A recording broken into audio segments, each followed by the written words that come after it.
Hello and welcome back to another video. Today we are talking about today's Iowa severe threat. So without further ado, let's get right on into it. So by categorical, we have enhanced, slight, and marginal risks. We have enhanced risk across 16,086 square miles and 954,590 people.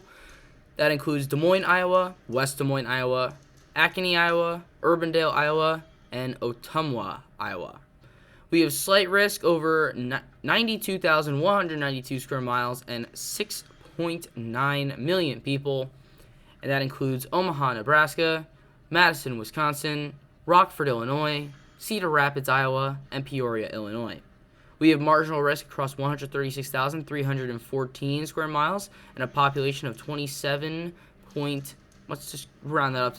million people, including Chicago, Illinois, Milwaukee, Wisconsin, Kansas City, Missouri, St. Louis, Missouri, and Lincoln, Nebraska.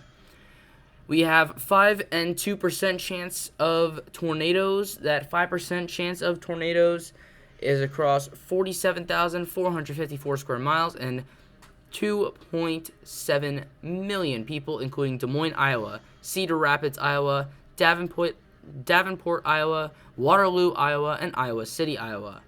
We have 2% risk in 49,072 square miles and a population of 5 million people, including Omaha, Nebraska, Madison, Wisconsin, Rockford, Illinois, Peoria, Illinois, and Waukesha, Wisconsin. In terms of strong winds, they correlate with your enhanced, slight, and marginal risk. So if you're in the enhanced risk, you have a 30% chance of strong wind.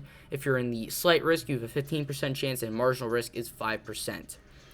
Then hail, we have a 15 and a 5% risk. That 15% risk is across 53,578 square miles and a population of 2.6 million people, including Omaha, Nebraska, Des Moines, Iowa, Cedar Rapids, Iowa, Waterloo, Iowa, and Council Bluffs, Iowa.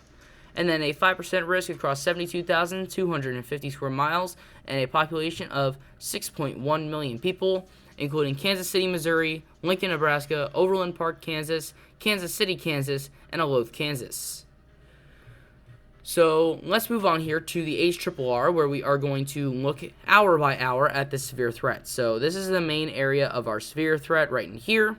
So you can see that right now we do have some areas that could be seeing some areas of higher precipitation, but that cold front is going to start developing in the next couple of hours, and with that we will see some stronger storms. But then there's kind of a second run of some severe storms. Of course, we do have some severe weather here in parts of southern Iowa and Missouri, and this is right around, let's call that 4 p.m. Central. But you have this second area here just after the low pressure passes through, and you have that is our main risk in parts of Iowa and Missouri as well. You can see that line of thunderstorms right at the low pressure. That is where our cold front is, and you can see that continues throughout many hours. So this is at 6 p.m., 7 p.m., still moving through very slowly at that. Then you have 8 p.m., you have more development here in Missouri, potentially a comprehensive line of thunderstorms, as well as thunderstorms continuing in Iowa. 9 o'clock p.m., we see most of Iowa is done, and maybe some areas that we're seeing that severe weather are now switching over to snowfall in the back end of the storm. But you still have that line of thunderstorms from Illinois down through Missouri. And at 10 o'clock tonight, we still see that line of thunderstorms, but maybe weakening a bit on the southern side, focusing more into Illinois. Then we have 11 o'clock tonight, we start to see this entire system start to move a little bit quicker. And then at 2, let's call this, this is midnight. Midnight, we see starting to see that all calm down. Most of the thunderstorms are starting to weaken, and you can see by 1 and 2 a.m. they're very minuscule. And if there is any risk there, it will be just some thunder, maybe a little bit of lightning.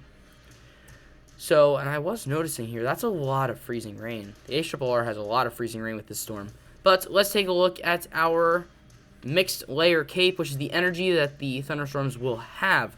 Now you can see that most of the energy here, you have areas like Lincoln and Omaha, Nebraska, There's over 1,000 joules per kilogram of energy there. Then you can see through into parts of Iowa, we're getting close to 2,000 joules per kilogram, which is very high, especially this far north at this time of the year. And you can see here that eventually starts to diminish. So the main risk here for energy and the amount of energy that these thunderstorms will have is in parts of southeast Nebraska, northeast Kansas, northwest Missouri, and southwest Illinois, in Iowa. But most of Iowa will see some pretty considerable Cape, as well as parts of northern Missouri. And then eventually we could see a little bit more Cape in parts of the Ohio River Valley as well.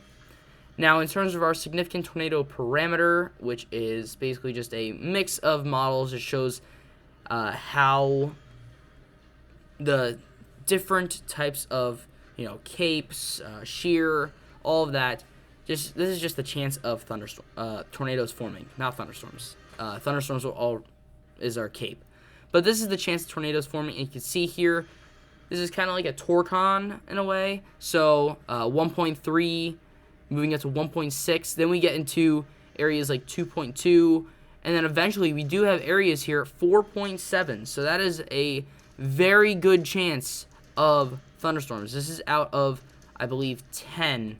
So this area in red here is going to be the main area that we're looking at for tornado development.